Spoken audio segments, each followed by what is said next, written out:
Hello, magandang araw po sa inyo mga ka-girl. Ako nga po pala si Mark. Sa araw pong ito, gusto ko po sana i-share sa inyo kung paano po ako nagkaroon ng girl at paano ko gumaling sa girl.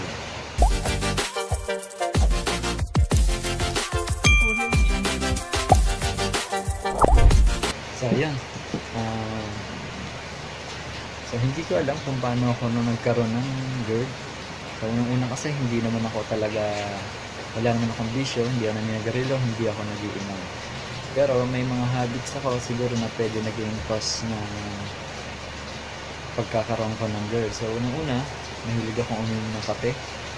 So, kape ko siguro sa isang araw, halos araw-araw simula nung magka-girl, bago ako magka-girl, araw-araw pinakamababa ko 6 na baso hanggang 7 sa loob ng isang araw. Pero yung mga instant coffee yun, kaya siguro isa yun sa nagpa sa akin. Tsaka yung siguro maling ah, maling style ng pagtulog ko. So, yung paghiga ko sa higaan, kasi madalas ako nakadapa pag matutulog. Tsaka yung maling habit ko ng pagkataas kumain na natutulog agad. So, siguro yun ang isa sa mga naging dahilan kung bakit ako nagkaroon ng girl. So, kwento ko sa inyo kung paano nangyari yun. Last week na siya ng October, nung atakehin ako ng girl niya. So, anong nangyari kasi noon, nung gabi nun, galing kami ng girlfriend ko sa SM, diba? Tapos pagdating dito, mga gabi-gabi na kumain pa kami bago matulog. So, ang natatandaan ko talaga, kakatapos ko lang kumain nun, marami akong kinain, natulog ako agad. Yan. So, ang style pa ng pagtulog ko ay nakadapa. Kasi ganun talaga ako matulog, ganun talaga sanay ako na ganun matulog. Hindi ako basta-basta nakakatulog na nakatihaya lang. Mas nakakatulog ako pag nakadapa. Tapos, ang style ko pa noon, yung una na sa likod. Kaso, hindi ako nag-uunan talaga. Then, yun nga siguro, sa kabusugan ko noon, natulog ako agad. Kasi doon na yun, nag-trigger ng acid reflux ko. Bukod pa doon, gawa nga naman, may liga ako magkape. Nagising ako ng mga bandang madaling araw, 2:00. Bale yun, ubo ko ng ubo. Ang kape na lalamunan ko. Ubo ko ng... Basta umuubo ko ng umuubo noon. Wala akong gamot dito. Lumabas pa ako para bumili ng gamot. So, bumili ako ng Robitussin. Kasi uminom ako, nakatulog lang ako ulit. Tapos, magising ako ng bandang 5:00, baka mag-5:00 ng madaling araw. Napabalikos ako ng tayo. Kasi nga, nananaginip ako na hindi raw ako makahinga, pero totoo na pala, hindi na pala panaginip. Kasi pag tayo ko talagang yung paghinga kong ganun, parang barado na siya rito, nakambara na siya rito. Tapos ang masakit ng dibdib ko, masikip at masakit, tapos barado na rito. So rataranta na ako, hindi ko na alam ang gagawin ko. Ang ginawa ko, ganun ako ng ganun, ginisig ko yung grabe ko, sabi ko. Tapos nga nagulat siya kung ano nangyari sa akin. Sabi ko, hindi ako makahinga. Sabi ko, ayun, ganun yung basta hinga ko, sabi ko. Tapos, dug-dug-dug-dug-dug, ang bilis na ng tibok ng puso ko noon. Siguro, gawa na rin ng nervyos ko. Kasi nga, first time ko maranasan yung ganun. Hindi ko alam kung ano talaga nangyayari sa akin. Basta ang pagkakaalam ko, inuubo ko ng time na yun. Tapos, yung nararamdaman ko na parang may nakabara sa akin dito, ang pumasok agad sa isip ko is yung plema siya na nabuo. Kasi nga natatandaan ko may ubo ko nung gabi na yun, kaya baka plema yun na bumara dito. Kaya ang ginawa ko, pinag-init ko ng tubig yung girlfriend ko, pinalagyan ko ng asin dun, kasi yung kumulo, yun ang nilanghap ko. Kasi alam ko makakatulong yun para sa plema na lumambot at saka pero yun nga, walang nagbago. Ginawa ko kung ano nang ginawa ko, ano talaga yung mga pinagawa ko. Kumuha ko ng bawang, minuya ko yun, pero wala pa rin nagbago. Nagpiga ako ng kalamansi, yung mas lalong lumala. Pero hindi ko pa rin alam talaga sa oras na yun kung anong meron ako. Ang alam ko lang talaga, baka inaatake na ako sa puso, o baka pakiramdam ko parang mamamatay na ako. So yun ang ginawa nila, dinala na ako sa clinic, nagpa-check up. Dinala ako doon sa clinic para magpa-check up. Yung pagdating doon, napansin ko parang umukay ako. Hindi naman totally okay, pero compare sa naramdaman ko nandito sa bahay na gano'n, parang mas nag-relax ako ng konti. Although nandun pa rin yung sakit sa dibdib tsaka yung barado dito. So yun nga, niresetahan ako ng doktor para sa ubo. Kasi nung tinanong nila ako, kinamento ko sa kanya kung ano yung nangyari sa akin. Siyempre, iniexpect ko rin na ubo lang yun. So yun nga, nireseta sa akin. para sa antibiotic, para sa plema. Kasi nga, ang pag sinabi ko, baka po plema siya na namuo dito. Kaya na nagpapahirap sa akin ng paghinga. So, yun ang ingin niya sa akin. Pero, yan, niresetahan ako ng gamot kasi umuwi kami. Kasi yan, nung araw din yun, hindi ako nakapasok ng trabaho pati yung girlfriend ko kasi nga talagang mahit maya ako nararamdaman yung paghirap ng hininga at saka yung palpitation. Kung hindi ko na kinaya nung araw na, padala na ako sa doktor, sa ospital. So sa ospital na, sabi ko, tara, punta tayo ng ospital kasi hindi ko talaga kaya. Talagang hirap na ako huminga. Gusto ko malaman kung ano talaga yung sakit na hirap na ako. So punta kami ng ospital, chinek, x-ray, nawalan ako ng dugo, ECG, kasi ganyan, para ng gasos. Ano sabi? Normal. Normal na x-ray, normal lang heartbeat ko, oxygen, lahat normal. So syempre, masaya ako kasi at least wala akong sakit.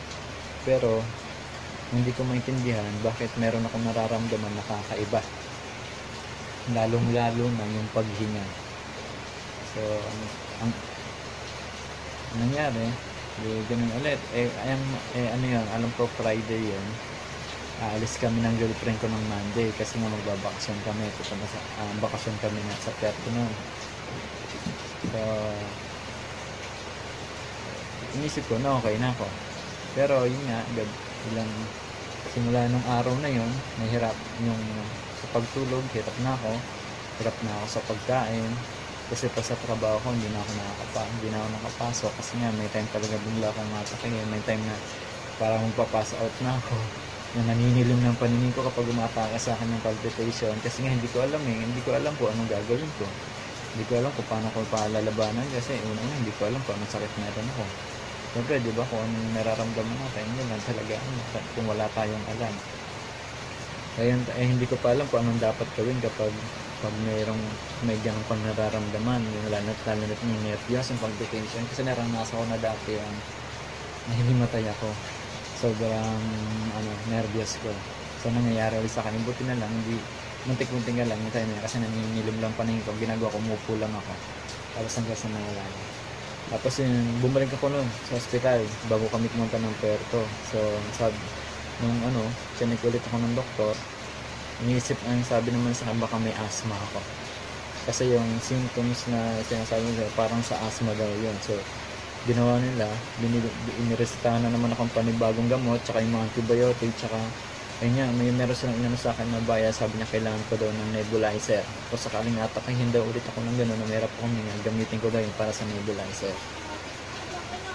Wala akong nebulizer na, napilitan akong bumili. Kasi nga, yun daw ang kailangan ko. Yung bit ko pa yung nebulizer na yun hanggang sa bakasyon namin. So yung bakasyon namin na yun, hindi namin na-enjoy kasi nasa ospital kami sa Mindoro, sa Pagalera. So imbes na nagsiswimming kami, na in-enjoy namin yung bakasyon namin, wala, nasa ospital kami kasi doon inatake na naman ako. So anong nangyari, antikang pa kami makauwi kasi nung 3 days kami, uwi na sana kami kinabukasan. Kaso, nung last trip na nung hapon, nakasakay na kami ng barko, patawid ng Batangas. Doon na mismo sa barko, inatake na naman ako. Hindi na mo palagay, palakad-lakad ako, tutok ako sa aircon ng kasi hirap na ako huminga naramdam ko baka umalis. So, tatakot ko, baka doon ako biglang abutan sa gitna ng dagat. Kaya tinanong ko yung crew nila kung meron silang oxygen. So, tinanong niya kung ano nararamdaman ko. Sabi ko, nahihirapan ako may ganyan. Sabi niya, kakausapin din yung kapitan, ganyan. Tapos in-advise sa akin ng kapitan nila na kinausap ko na bumaba na nga daw. Magpadala na daw muna ako sa ospital. Kasi baka daw yung abuti sa gitna ng dagat at wala silang magagawa ng tulong para sa akin. Kasi nga, wala silang oxygen na pwedeng gamitin.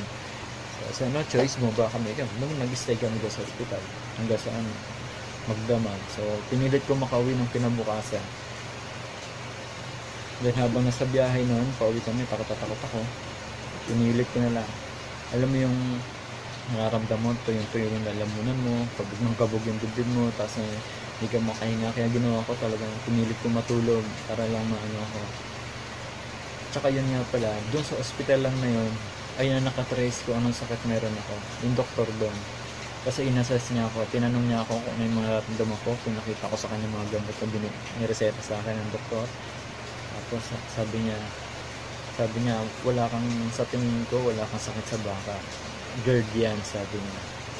Kasi yung tinanong niya kung ubo ko na ubo, tinatanong niya kung may plema, sabi ko nga wala. Sabi niya GERD yan, kaya chinek niya sa internet. Yan, yung nasa sinabi ko nandun lahat sa akin. Totoo nga, kasi nung pagbalik ko ng Manila, pag uwi namin yun, na-confine na ako. So 1 week ako noon, 6 days ako na-confine sa Calamba Doctors, gawa niya. Tapos na nagpahirap pa sa akin yung sumuka na ako, mas lalong sumakit to. Yung dibdib ko, tsaka mas lalo, parang mas lalo siyang namaga, sumuka ako ng sumuka. Yun mas lalong nahirapan. Tapos yun, dextrose, 6 days ako dun sa hospital. Tapos ganun, laging palpitation, hindi naman nagagamot. Bibigyan ako ng gamot, mas lalo ako nagpa-palpitate. Yung pinapainom sa akin. Kaya nung 6 days, lumabas kami. Andun na, yung nerve, mas malala na siya. Mas malala na. Grabe na yung anxiety sa akin. Talagang ikakaiba na. Yung tipong sobrang pahirap na. Yung talagang isipin na lang na yung tipong yung GERD na to hindi biro.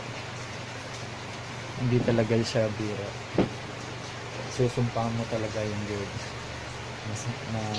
Sana susumpahan siya, sana hindi na lang nagkapanagdanan pa.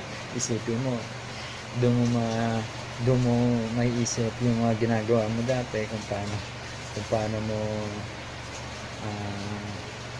paano ka na nagkaroon ng ganun sakit. Siyempre dahil sa kapabayaan mo sa sarili mo, yung mga maling ginawa mo sa sarili mo, siguro yun yung kabayaran. Yun yung nila, yung way ng nila, pagbawi nila sa'yo. Talagang pahihirapan ka. Unang-una yung GERD kasi walang, para sa akin, ayun sabi nila wala daw gamot. Wala daw talaga siyang gamot. Ang gagawin mo dun, ililesen mo lang. Kumbaga, i-maintain mo lang sa normal level yung acid mo. So, paano mo ma-maintain yun? Ang daming dapat gawin. Unang-una sa pagkain. Lifestyle, babaguhin mo talaga kung nasanay ka sa buhay mo dati na easy go lucky, inom dito, inom doon. Marami talaga magbabago sa pamumuhay mo. Marami. Ang dami mo na, tsaka madami ka nang mamimiss kapag may GERD ka. Kasi nga, 2 beses ako na-confine, 2 beses na tagsi 6 days sa hospital na yun. Ang laki ng gastos. Una ko na sa 40 class, sunod na sa 30. So, talagang iyak. Grabe. Tapos yung time na yung pangalawang beses ako nung fine, dun mas lumala yung anxiety ko. Nung natakot ako sa sinabi sa akin ng doktor na baka raw Barrett na yung, kasi yung tinanong niya ako kung nasakit ka rin.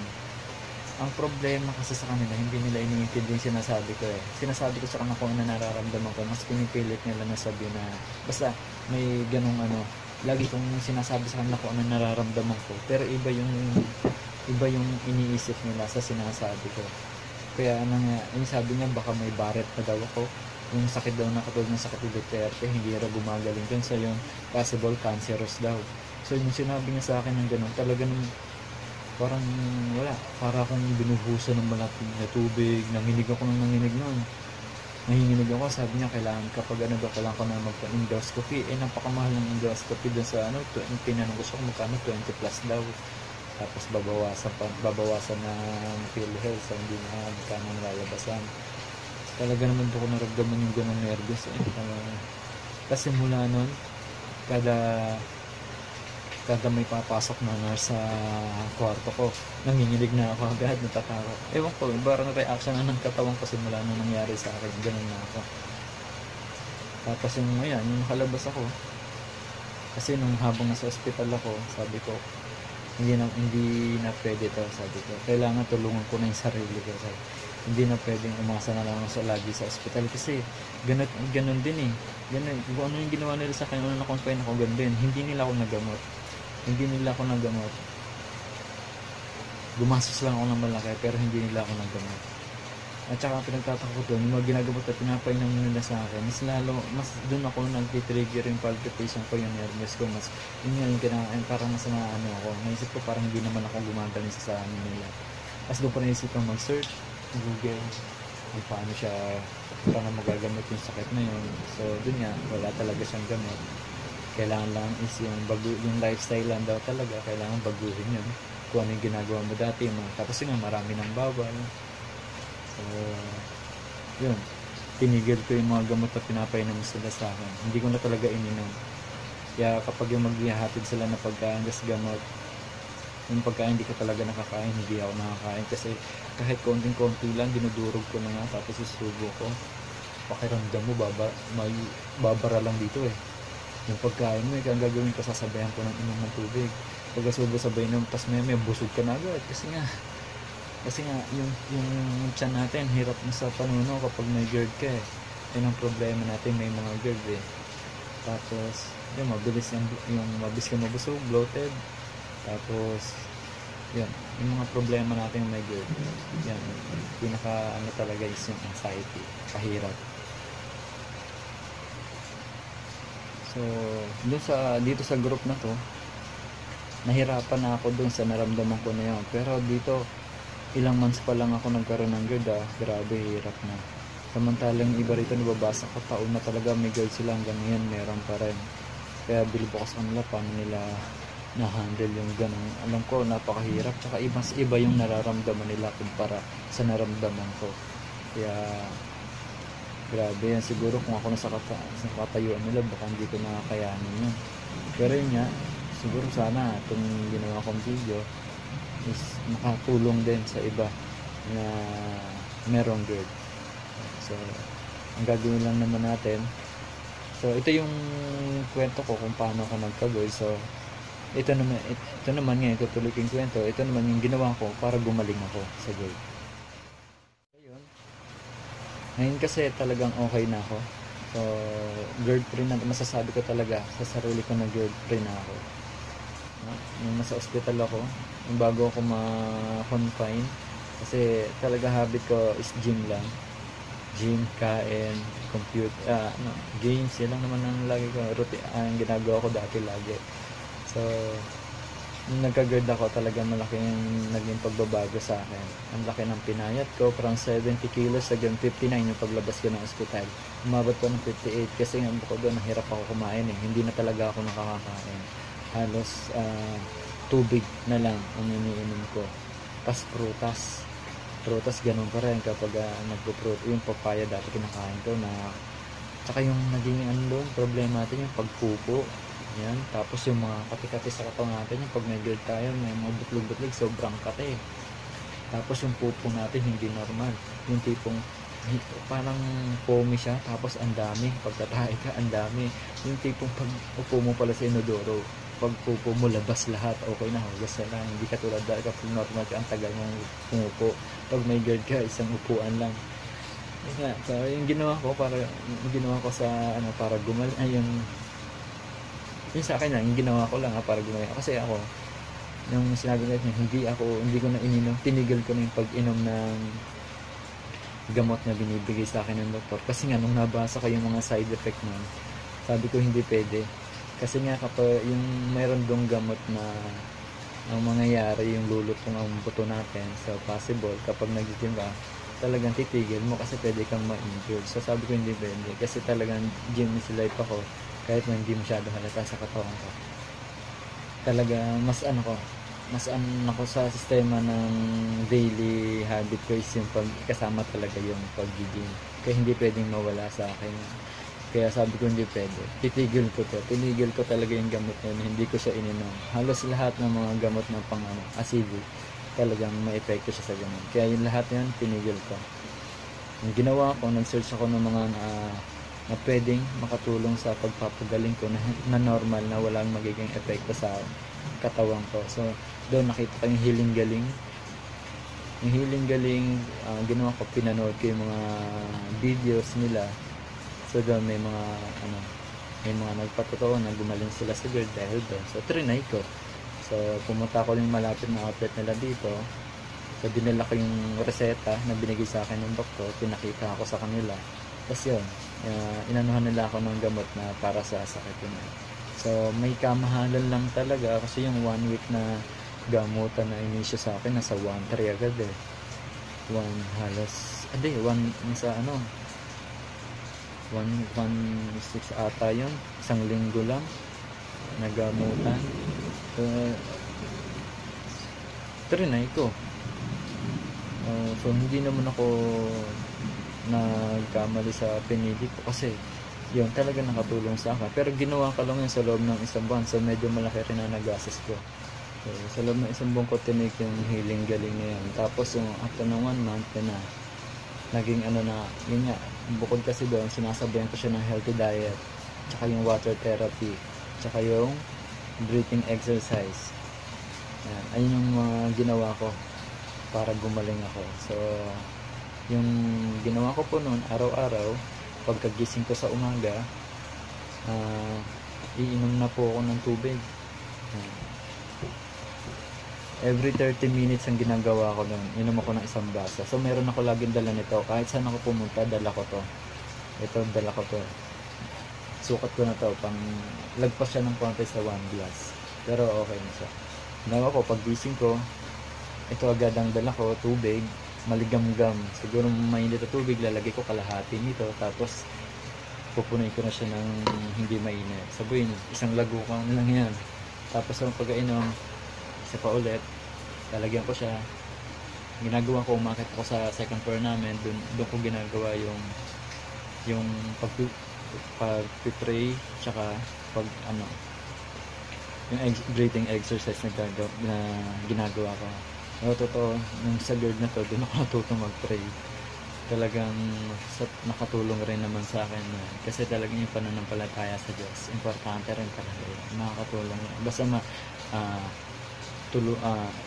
itanggapin mo sa sarili mo kung ano yung pagkakamaling nagawa mo, yung mga kasalanan mo, ilapit mo sa Kanya, tsaka yung humingi ka ng tawad sa mga kasalanan mo, tsaka yun nga, ilapit mo sa Kanya yung nararamdaman mo, tutulungan ka niya gumaling. Kasi yun, daily yun, pagkagising, tubig, prayer, breathing exercise, importante.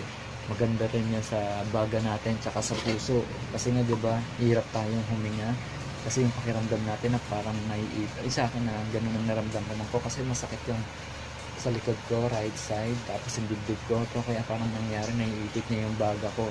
Kaya pag hihinga tayo, diba, parang hindi natin nasasagad yung hinga natin kasi masakit na yung paghinga tayo, parang nandito lang, parang dito lang banda, parang hindi maabot sa buong baga natin.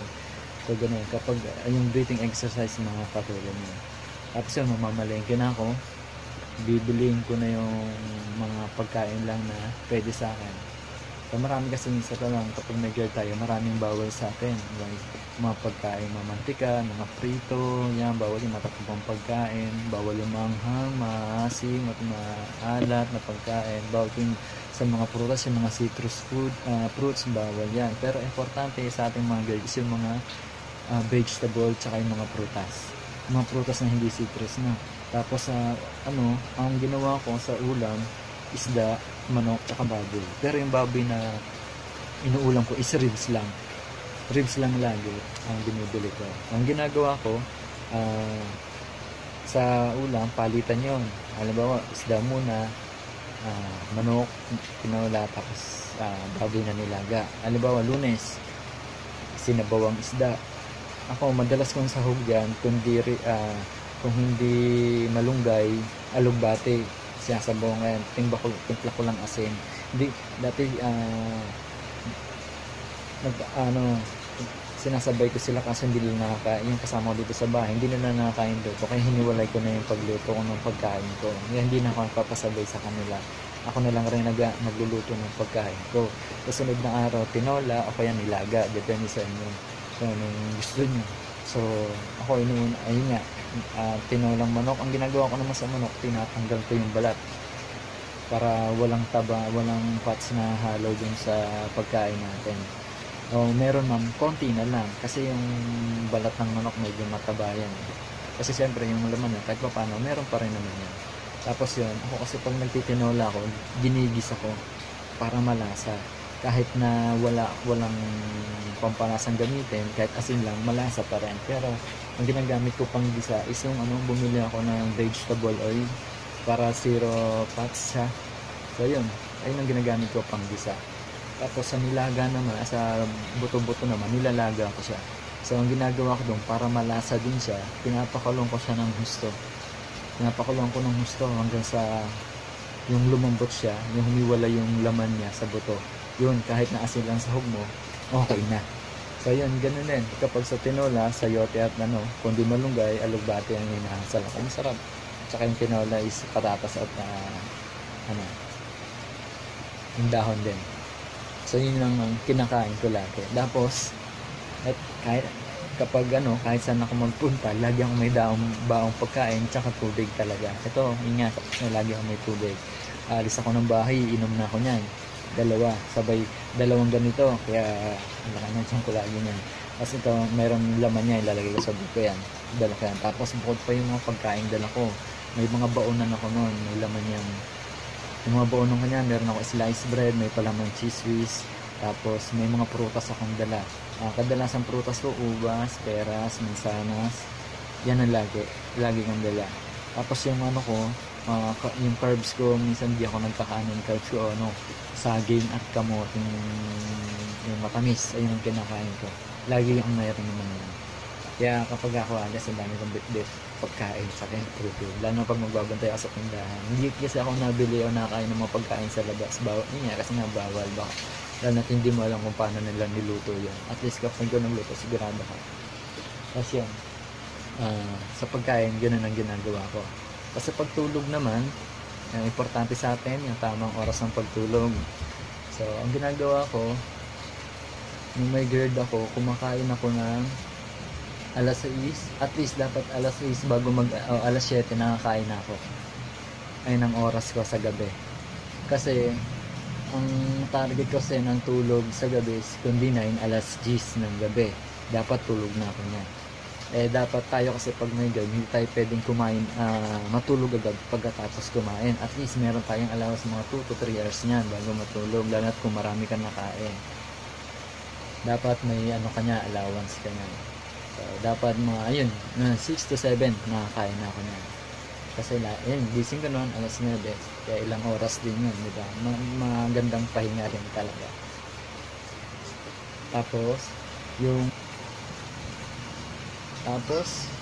exercise, isa pa sa ginagawa ko yung exercise.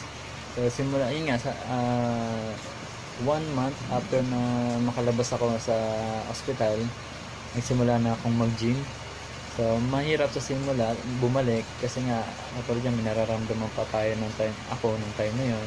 Anxiety meron pa rin, pero yun, nilabanan ko yun hanggang sa yun, okay na. Siguro mga 1 or 2 weeks nakabawi na ako, nakaya ko na, hindi na ganun kahirap sa akin. Kasi nung unang buhat ko, pagkagaling ko talagang yung tipo nagbubot ka, biglang umatake sa anxiety, biglang nagpalpitate ka, yung kabog ng dibdib mo, hindi mo magagamit yung sinasabi kong breathing exercise.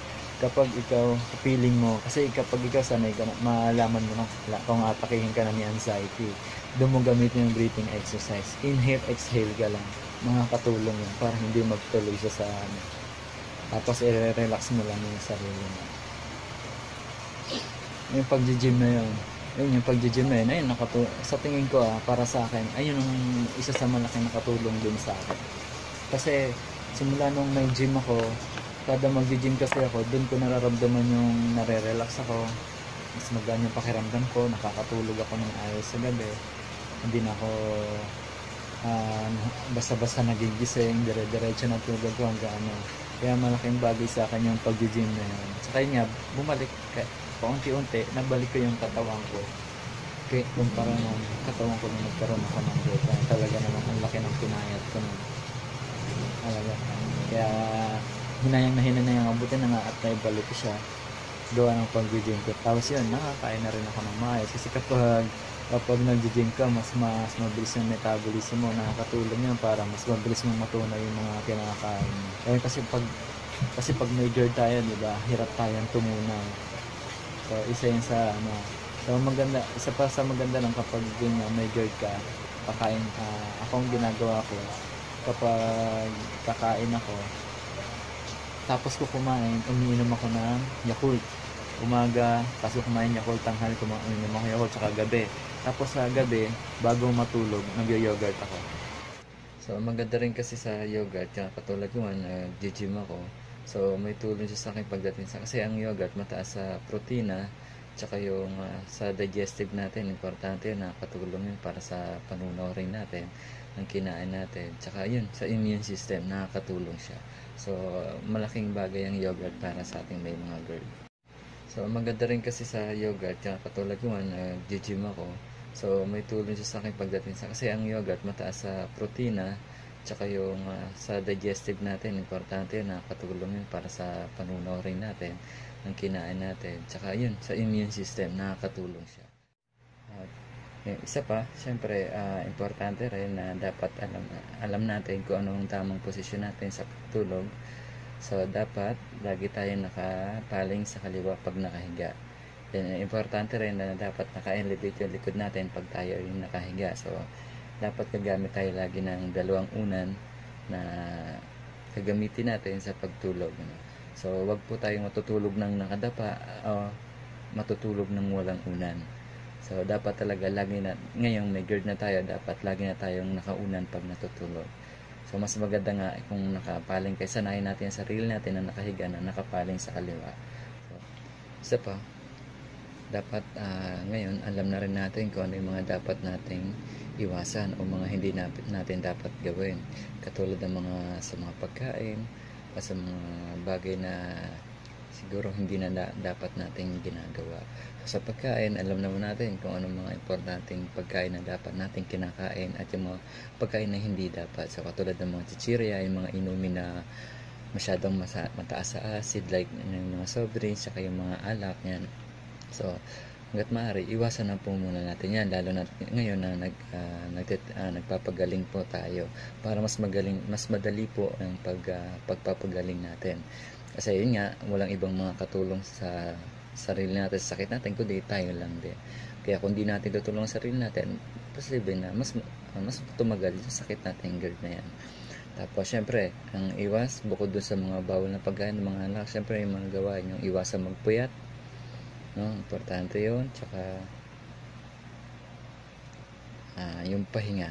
Dapat bigyan natin ng pahinga yung katawan natin para mas mabilis siyang mas mabilis ang pagpapagaling natin. Ngayon, hanggang dito na lang muna yung video kasi medyo mahaba na po siya. So, sa susunod, tatry ko po na i-share sa inyo yung daily routine ko kung paano ko napagaling sa GERD, tsaka yung mga ginagawa ko sa pagluto ko ng pagkain, tsaka yung sinasabi kong breathing exercise, i-share ko rin po sa inyo sa susunod na video ko po na gagawin. So, medyo mahaba na po kasi siya. Then, yun nga po, sana mag-subscribe po kayo dito sa YouTube channel ko. Then, maraming salamat sa panonood niyo sa susunod na araw po.